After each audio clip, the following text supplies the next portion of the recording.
Matt and I, throughout the entire time of the summit, when someone texts me and says, I need to go talk to MIT, I need to go talk to so-and-so, and I'm pointing out who that person is, we're working nonstop to cultivate those relationships, because we all know that relationships are what make this business move forward.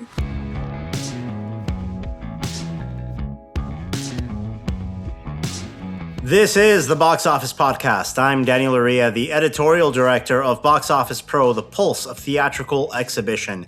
And in this week's episode, we are speaking with Matt and Amy Motter, the co-founders of the Dine-In Cinema Summit, which is taking place in early February over at Austin, Texas. Registration is now open for the event, and Matt and Amy are going to preview everything on the agenda later on in the feature segment of this episode.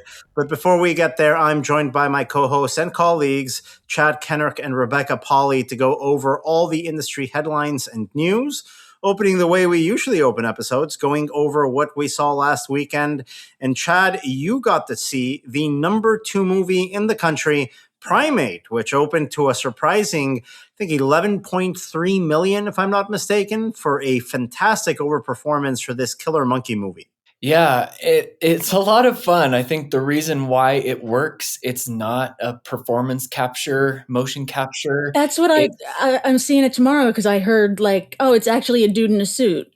Yeah, it's prosthetics, it's practical. So I think that really makes it work. It follows the traditional slasher. Instead of a cabin in the woods, it's an estate in Hawaii, and the killer's in the house. Only happens to be a chimpanzee that has rabies. You know, it was good. I left feeling it's very gory. So if that's your thing, then definitely ticks that box. But I think I left feeling sad for the chimpanzee. If only he had proper veterinary care, right? This whole thing could have been avoided. That's what Cujo's a tragedy. That poor dog. There's such simple plot points that'll just erase every great movie out there. Can you imagine Ice White Shut with Uber Black? No problem. Tom Cruise is in and out of that place in the mansion in Long Island. Nobody ever gets to find anything out. You're out of there without, any trace whatsoever. Why take a yellow cab to an orgy at a mansion? Horrible judgment by the doctor in that movie. Well, I miss Christmas, so I can't watch it till next Christmas. Yeah, it is technically a holiday movie. It's a New Year's tradition for me. And usually when I'm in Austin, I go over to the Austin Film Society, where they usually program that title. A couple of cocktails in, really, really good New Year's Eve tradition whenever I'm down in Texas. Rebecca, you got to see some other repertory titles over the weekend that did not involve killer monkeys. No, though one of them was people bushwhacking it through the jungle. So it was maybe man's the worst killer monkey of all. I don't know, but no, I got out to Film Forum to see the new restoration of William Friedkin's Sorcerer. Let's just say it wasn't for me, but no it looked. You didn't dig it. Oh man, we have a problem now. I was about to say, for me, it's one of the best remakes of all time. I just don't think I love dudes walking through the forest having mental crises. Like I'll just watch Fitzcarraldo. But yeah, I mean, you also did describe Predator. Predator is sort of dudes walking through the jungle with a mental crisis. Well, and that's one of the best. That's one of my top 10 movies of all time. Honestly, I know. So We got to work on that. All right. But no, it's fine. Listen, if Sorcerer isn't for you, it's not for a lot of folks. But you just saw Surratt, which, by the way, we just found out is getting a real theatrical release in February from Neon. We've been hyping this movie up for months, and now audiences are going to be able to see it. Because that's the way it's going to happen. Is people saying don't look anything up, just go. Just go. Well, you'll be pissed at it. You'll be pissed at this movie while you're watching it. What I want to ask you is, after having sat through Surratt, this is, I imagine, your first viewing of Sorcerer. Did you find connections between the two? Because I kept on thinking to Friedkin's take on Wages of Fear, Sorcerer, as I was watching Surratt on multiple occasions. Yeah, I mean the final set piece in Surratt definitely. I don't want to say anything more specific about it, but yeah, I got those vibes, and I'll give it another shot somewhere down the line. But right now there are too many movies that I have never seen. I also went out to to Lincoln Center. Oh, you're in Lincoln Center. That's where I think right now there's a Repertory series programmed by Kleber Mendonça Filho, the director of The Secret Agent, a film we both really liked. Did you get to catch anything from that series? Yeah, it was films that sort of inspired him in various ways. And one of those was they had a 70 millimeter screening of Close Encounters of the Third Kind, which I'd never seen on the big screen. It looked amazing. It sounded amazing. It was a really, really good experience. So I guess I can I'm thinking of that in the context of The Secret Agent. It's definitely more hopeful than a lot of stuff in The Secret Agent, but no, two good rep cinema experiences, and I'm getting out to see the monkey tomorrow. Primate. Unfortunately, we do have to open the news segment this week with news of the unfortunate passing of Colleen Barstow, part of the ACX Cinemas chain, board member at Cinema United. Rebecca and I both got to meet her, got to know her over the years. Rebecca, you actually spoke to her in depth when you previewed the Barstow family for our magazine a couple of years back while I was on paternity leave. Yeah, it was. It's a really great story behind how that chain came about. Colleen and her husband Bill saw an ad in the paper. Hey, do you want to buy this cinema? Having had no real experience in the exhibition, the ins and outs of it, maxed out their credit cards, wrote a check and bought this cinema, and then years later, they were able to grow this chain that their children are now involved in. It's a really inspiring story about people who came to join and love the exhibition community. And you really saw that in the way Colleen spoke about it. And as you mentioned, in the way that she was so involved with Cinema United. She was on the board. She was also heavily involved with ITALK, which is the independent theater committee section of Cinema United. So yeah, a big advocate for independent cinemas, and just kind of the ACX story. It's like a scrappy little success story of starting out from check and credit card debt and building something that's generational that you can pass on to your family, and that's brought a lot of joy to a lot of moviegoers over the decades. So yeah, definitely sad to see the news of her passing, and our thoughts are with all of her family, both the Barstow family and her ACX Cinemas family as well. And you can find that story back up on our website, boxofficepro.com. We'll be hosting it for the next week or so as we remember the legacy that Colleen left in this industry. I think a mentor to a lot of folks, big champion of independent cinemas. She will be dearly, dearly missed in this industry. And in other industry news, we've got a couple of new CEO appointments here in a couple of big companies in the industry. Screen Vision, the cinema advertising company, appointing an interim CEO, and Synergy, the cinema entertainment company, also promoting one of their longtime employees as CEO of the company. Let's start with Screen Vision here, Chad, because this news was a little bit of a surprise. We've gotten to know outgoing CEO John Pertiglia for a number of years, affectionately known as JP in this industry. Right now, we have interim CEO Jeff Howe, who was part of the Screen Vision board for a number of years, stepping up to the role. Yeah, JP finishing a decade there at Screen Vision, and Jeff Howe stepping in. As you mentioned, he was on the Screen Vision board of directors. He previously was the chief revenue officer at HD Supply. So it was really great seeing JP at the various regional shows. He always took time to say hi to everyone, to have that personal relationship. So yeah, hopefully we'll see him around. And over at Synergy, we've got the promotion of Rich Shorty to Chief Executive Officer and President. Rebecca, Rich has been part of the Synergy group for a number of years now.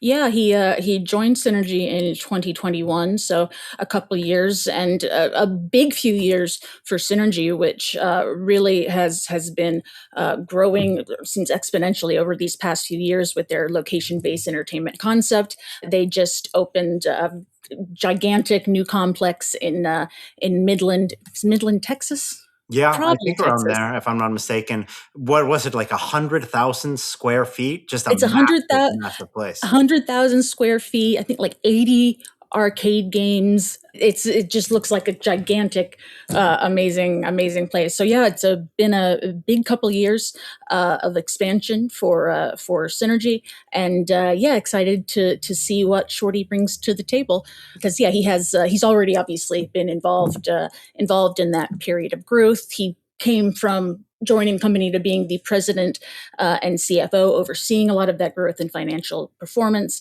So yeah, it's an exciting time for the chain. And looking at other cinemas around the country, we've got the announcement of the North America Cinema Awards from the ICTA group, that is the industry group representing a number of cinema technology companies.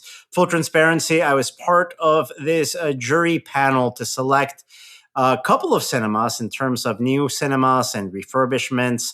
And the winners for this year's edition of the North America Cinema Awards, presented by the ICTA, include the Megaplex South Jordan at Daybreak, located in South Jordan, Utah, as the best new cinema build.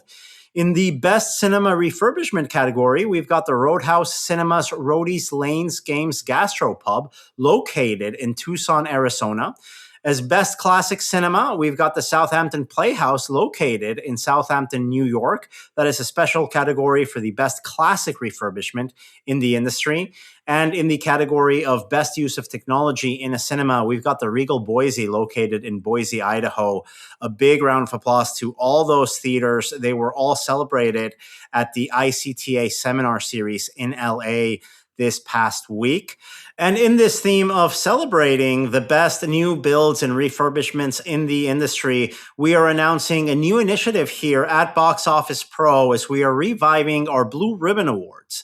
For context, the Box Office Blue Ribbon Award was an award we would give out each week on the cover of our magazine to a different distributor or film in the industry. For many years, that award has been dormant, but we are reviving it, taking a lot of inspiration from the Michelin Guide to Restaurants, in a way that Michelin rewards the best restaurants in the industry. Box Office Pro and our sister publication, Box Office Pro France, will be recognizing the best new build cinemas and the best refurbished cinemas since 2020 in an annual commitment to celebrating the best in the industry. Now, we are going to be recognizing cinemas under three categories: technology, design, and hospitality. And under these three metrics, we're going to be coming up with a new class of best-in-class cinemas, whether they are new builds or renovations that have been open since 2020. To find the submission form to enter your cinema in consideration for any of these categories, go to boxofficepro.com/blue ribbon. That is boxofficepro.com/blue ribbon. And you'll find the link to submit any cinema that was either newly opened or newly renovated since 2020 as our means of recognizing the future of moviegoing. Because Chad, Rebecca, as I'm sure you guys agree, we are sick and tired of the sticky floor stereotype, of the beat up theater stereotype, which is just simply not what cinemas are today. And that's why we're making this commitment and recognizing the new cinemas that have come to our industry since 2020, selecting the best in class of each year moving forward in order to really make it known to consumers and to folks in this industry what the new standard is for moviegoing. I can't wait to see who gets the first award. Yeah, we'll be rounding up all submissions in mid-February. We've got a jury panel that we're going to be announcing first. Now, this is open to any cinema around the world that opened since 2020 or reopened after a renovation since 2020.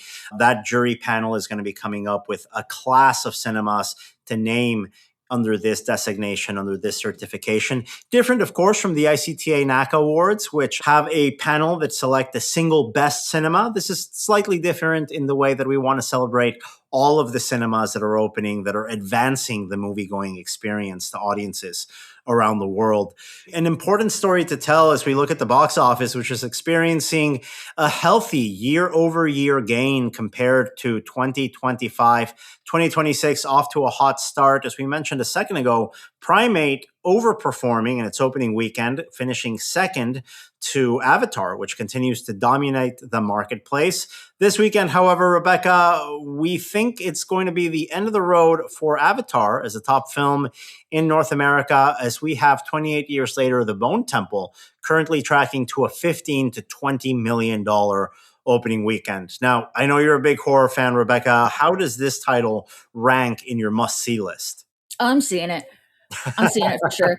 It's one of those where, I mean, you'd seen 28 years later in an advanced screening, as you see 28, in Bone Temple in an advanced screening, and you really sold 28 years later as an audacious mess. Yes. And Bone Temple as more audacious and messier. Yes. And I mean, I have my subscription card. It didn't cost me any extra money to see. I love a zombie mess, and I have a fondness for the series.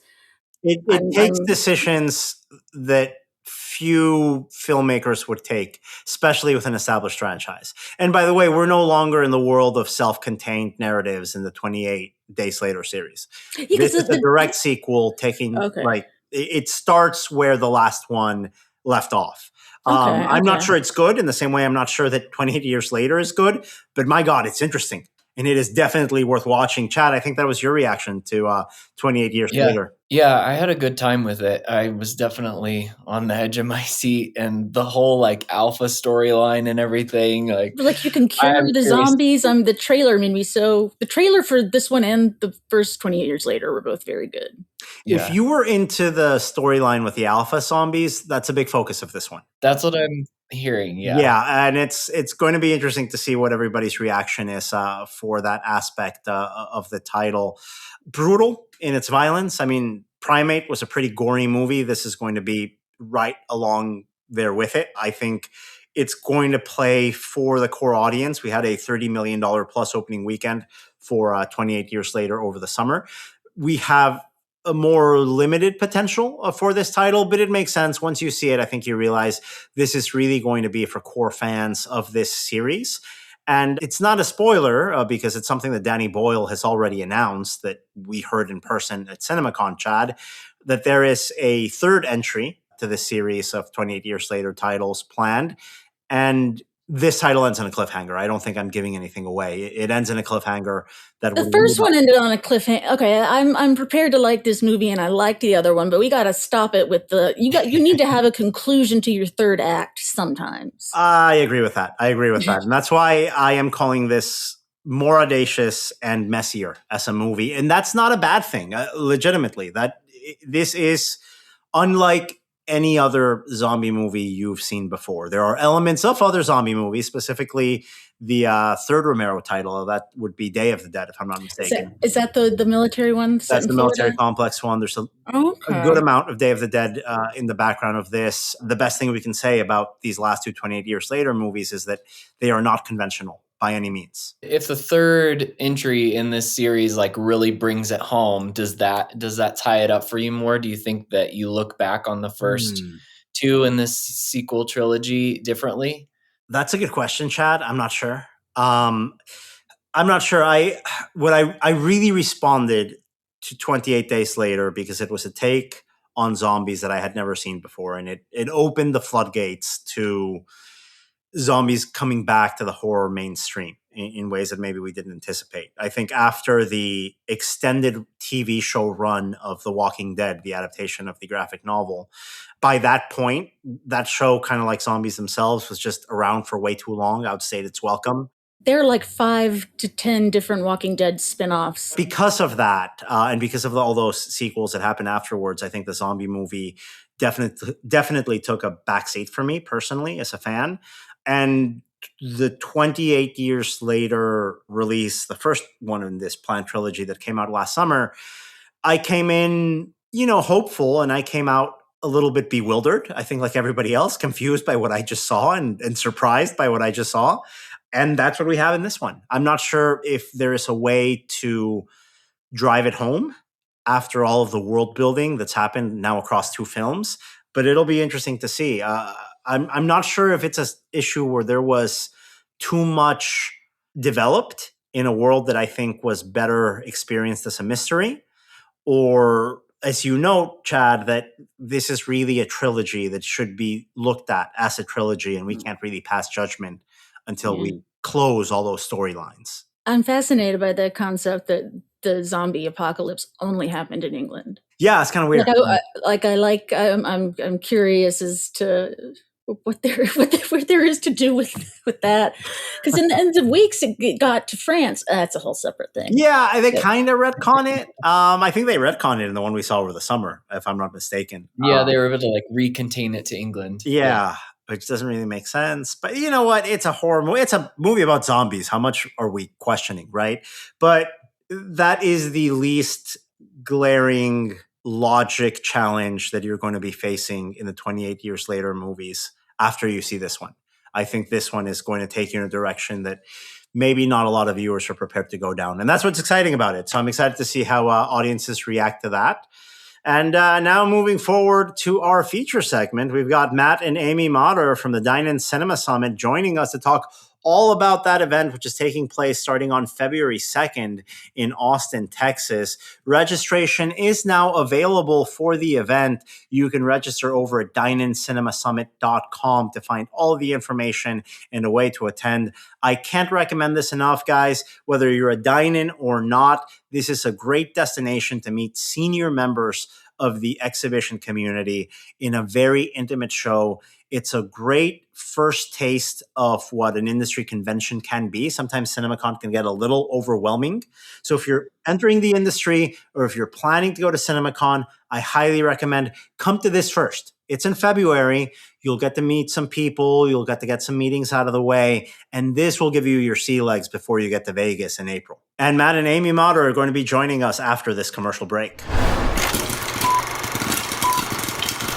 Imagine a world where your cinema's digital experience is as unforgettable as the movies you show. At Boxoffice, we strive to make that world a reality. We offer innovative solutions like custom-built websites, mobile apps, and user-friendly ticketing pages, crafted to meet the unique needs of cinemas. It's all about enhancing customer loyalty and making booking a breeze. Take your cinema's online experience to the next level with Boost. Contact us today at sales@boxoffice.com to learn more. Austin, Texas, a city I like to go back to often, a city that you guys are based in.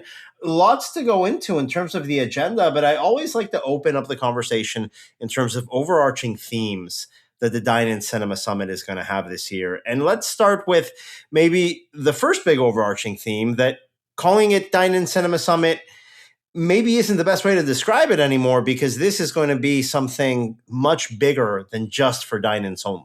Absolutely. So when we started, well, this is going into our 8th year. When we started 7 years ago, the focus really was dine-ins because that's where our product was located. We were gathering our customers together, and the goal was for them to get to know each other, collaborate with each other, and then we always said inspire, so that they didn't feel like they were the only ones in town where they didn't know how to talk to people. And we're very pleased, I would say, with the relationships that formed because of that. However, we do realize that life has changed over the years. So it is not just dine-ins that we have. It's all types of theaters. Anyone can benefit from the material that we have. So we are, we have affectionately branded it DICS. That stands for Dine-In Cinema Summit, but now we're just going by DICS, and everybody has embraced it.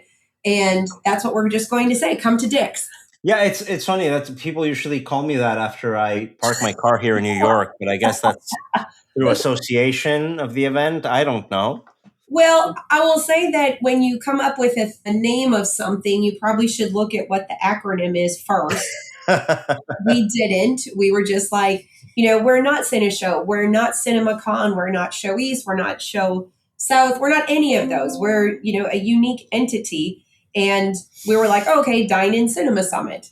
We didn't want to say conference because it's all educational topics starting from 9:30 in the morning until 6 at night. And it's pretty much every 30 minutes there's a topic that's going on. And hence DICS. So we're just owning DICS, and that's how life is going to be for us. Yeah, I'll just add real quick that, when we started this 8 years ago, the motivation really was to help the Dine-In the Dine-In Cinema market out there, get better. And that's 8 years ago when we started it. The first year we talked, solely about how hard everything was to do. Mm-hmm. Having, a PLF screen with 250 seats and you're trying to serve cheeseburgers and pizza is really hard, and it's really hard in the dark. So we focused on all sorts of operational issues, staffing issues, food preparation issues, cost issues. And now the issues are not, they're very different. People that are still committed to running a dine-in theater, frankly, got pretty good at it. And in it, they would still say it's not easy, but they would say it's definitely the core part of their business, and they're glad that they're in the dine-in space. The issues that we have now are not necessarily, like Amy was saying, they're not necessarily related to being a dine-in cinema. They're related to the cinema industry as a whole, whether it's content or having good employees, cost of food, training, and these are just issues that it doesn't matter if you have an arcade, if you have bowling, if you have a cinema. They are general issues with the size that come with the size of a movie theater or cinema entertainment center in the year 2026. So our topics this year are very wide ranging, and hopefully a good interest is sparked out there from everybody that attends, whether you're a FEC owner, whether you're a vendor, whether you're a leader, whether you're a general manager or a staff employee, whoever might be, have ears in our sessions. We're hoping that a lot of good information is relayed and everybody comes out with at least something they walk away with that says this was worth our time in the great city of Austin, Texas.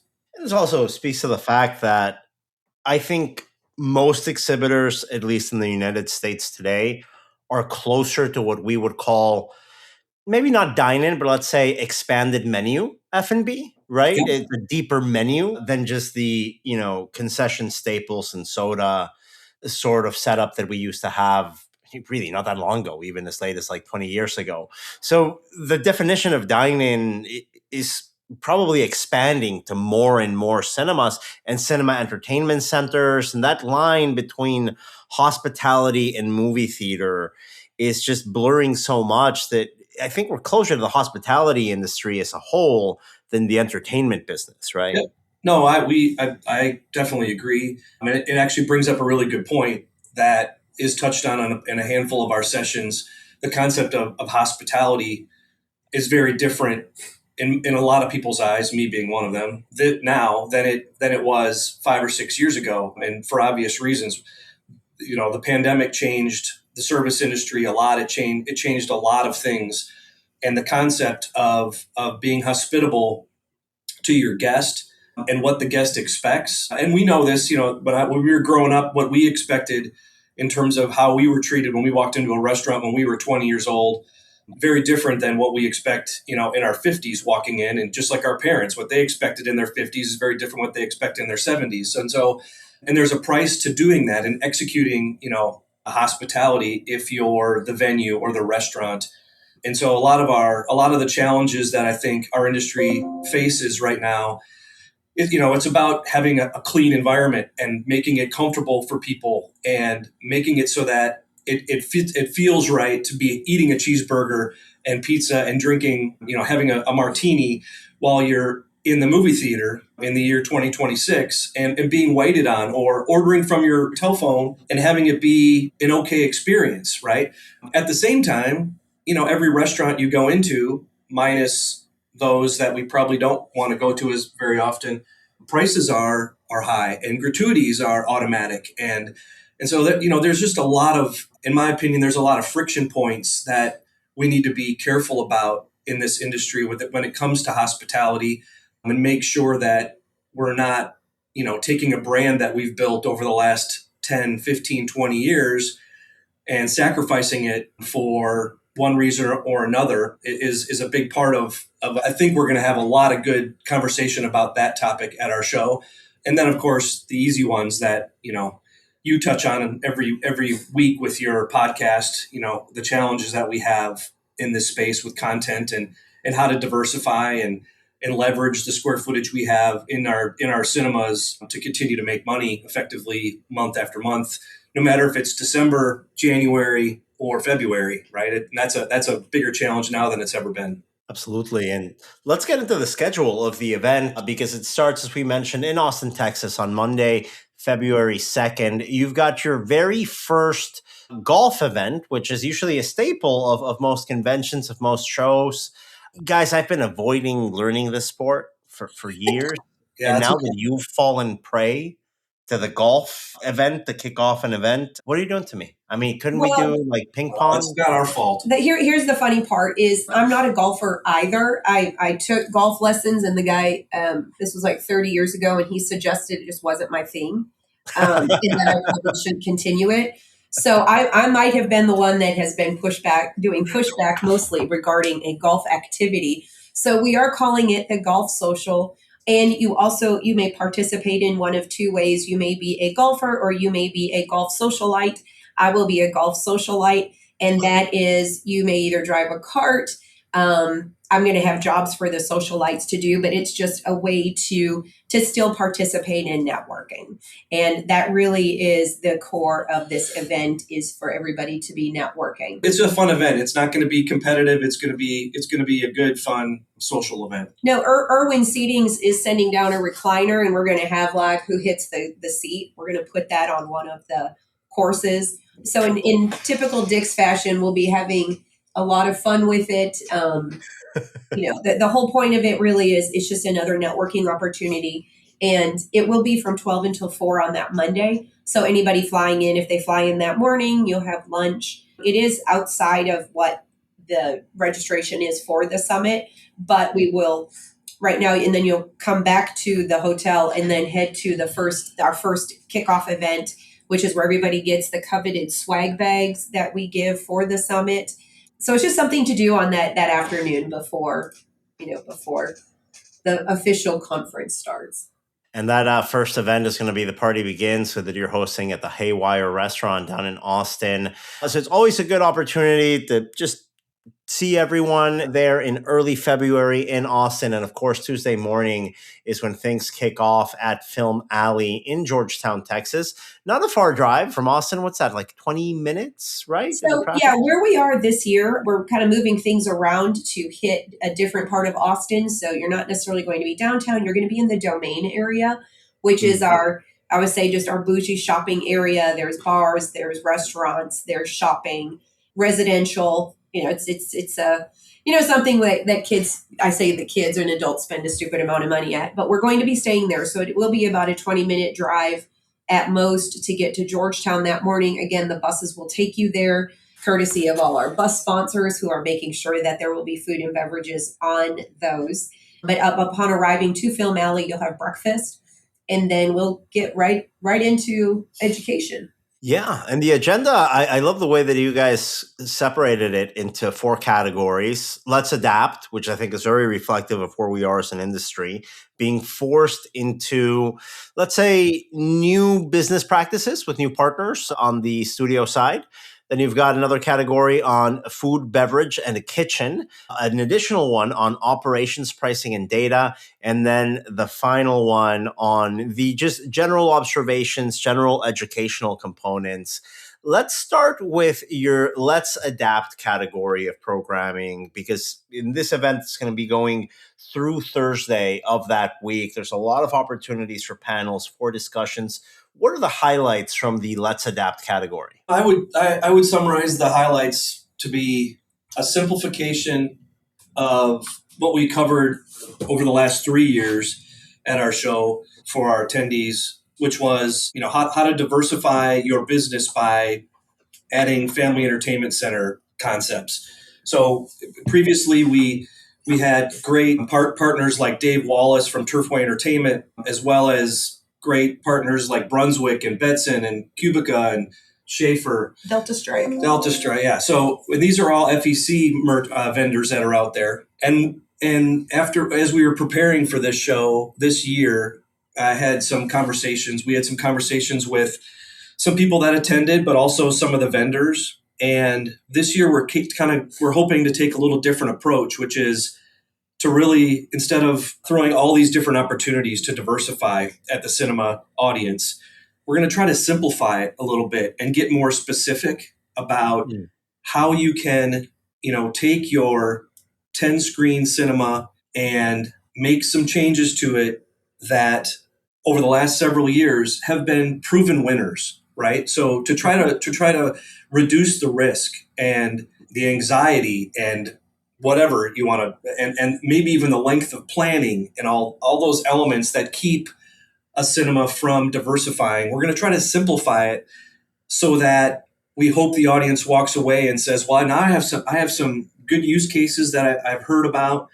I have some some connections with some vendors that I've met that have said, if you do step 1, 2, and 3, it doesn't matter if you're in Rhode Island, if you're in South Florida, if you're in Wisconsin or Wyoming or Nebraska, this is not going to fail. And at the same time, we're also presenting what could be a phase 2 and a phase 3 sort of expansion, right? So once you're comfortable with, hey, we're not just a movie theater anymore, we also, because we're not asking anybody to abandon the movie theater. We do this for movie theaters. We are not abandoning any element of that. But to have more purpose inside the walls of your building seems to only make sense. And the FEC space is very competitive, but also the future generations that we're trying to coax inside the doors of our cinemas want to spend money on other things as well. So why not try to cater to that? So it's trying to simplify a phase 1 type approach to diversifying, but also throwing out there, how to also have the vision for what's next, phase 2 and phase 3, so that when you do your phase 1, you have what might happen a year down the road or 2 years down the road in terms of your next expansion, so that you don't have to ruin your first expansion, right? And start over, so to speak, which I think is a challenge with a lot of movie theaters and in the way that they're laid out. So that's probably the highlight of the diversification, along with a lot of what would probably be expected topics around how to just use your auditoriums differently. So we have several good speakers coming in to talk about not just relying on the studios to provide the content, but being creative with what else you can throw into your auditoriums on any given night of the week, and also possible changes you could make to your auditoriums to make them more comfortable for those sort of events, whether it's a comedian or a band or some other exercise studio, whatever it might be. So that's kind of the general concept on diversifying that we're going to try to expand on a little bit this year. And it's a reflection, I think, of where we are right now as an industry. We have to find ways forward. Sometimes it don't involve the studios, but that also comes with additional logistical challenges. And I think that leads us into the category food, beverage, and the kitchen.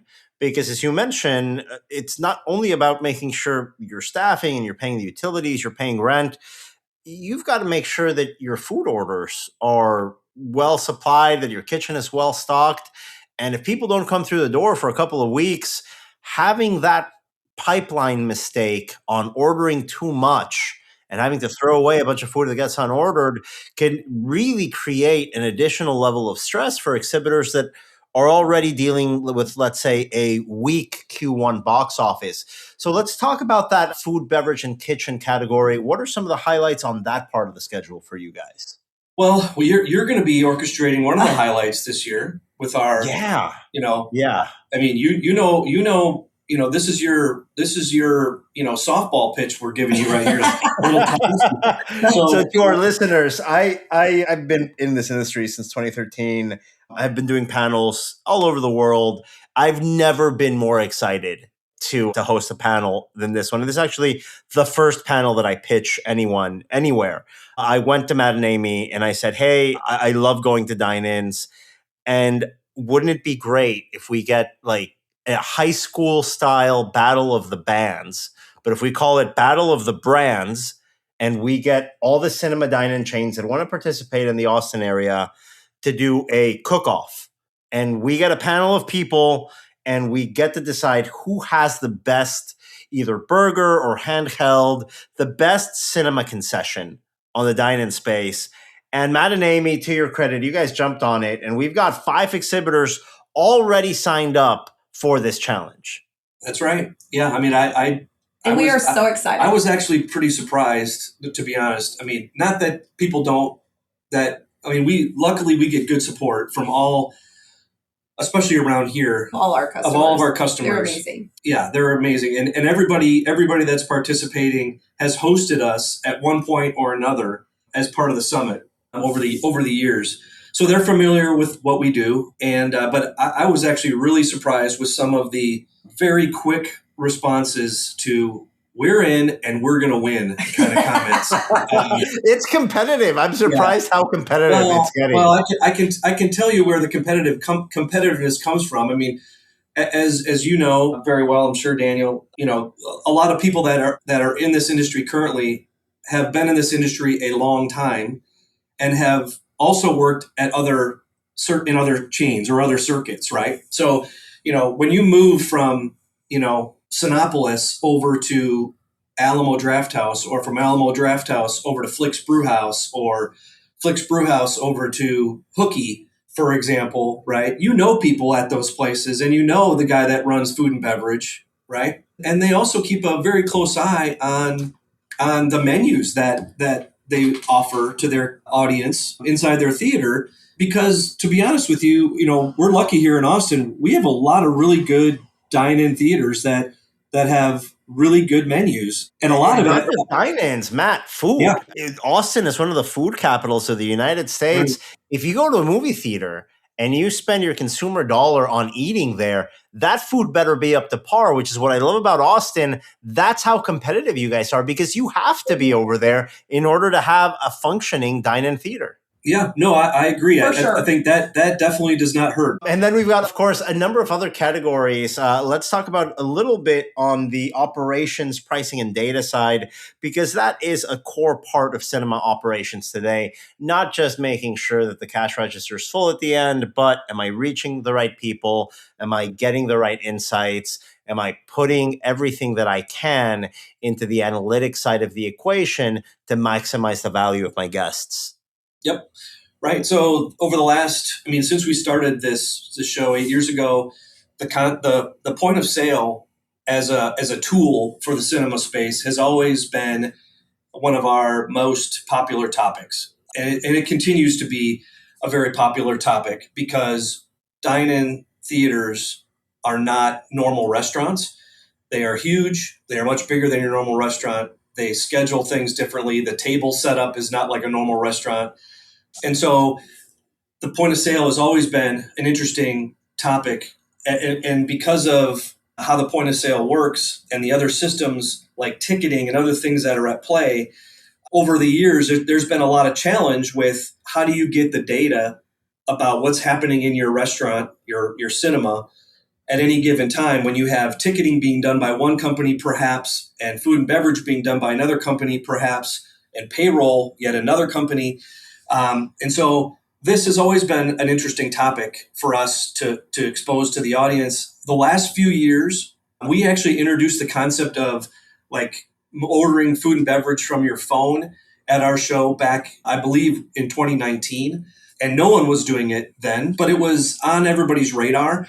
Then the pandemic happened, and it became very much a focus of the restaurant industry across the country for different reasons. And cinema has, and then I would say in 2021, it really became the hot topic at our show was, how do we provide more options to the guest to order food and beverage without increasing our labor cost, maybe even reducing our labor cost? But the real focus wasn't reducing labor cost. It was about providing the guests the options that they want to order food. Just like when you go to McDonald's, you can drive through, you can walk up to the counter, you can order from a kiosk, you can order from a mobile app. So the cinema space, Dine-In Cinema, started to focus more on that element. Now we have, Venue Valet, we have several customers that have mobile ordering from your seat available through different providers out there, whether it's Theater Toolkit or Indie Cinema or Toast directly or Vista, whatever your solution might be out there. There's lots of options. And so we have a couple different panel discussions that are going to focus on the point of sale and more so what's coming next from the point of sale. But then we also have a session that is going to review different operational trade-offs with regards to different ways to serve your guests, whether it's from walking up to them and greeting them, having a concession stand type model where you deliver to their seat, all these different options that are out there.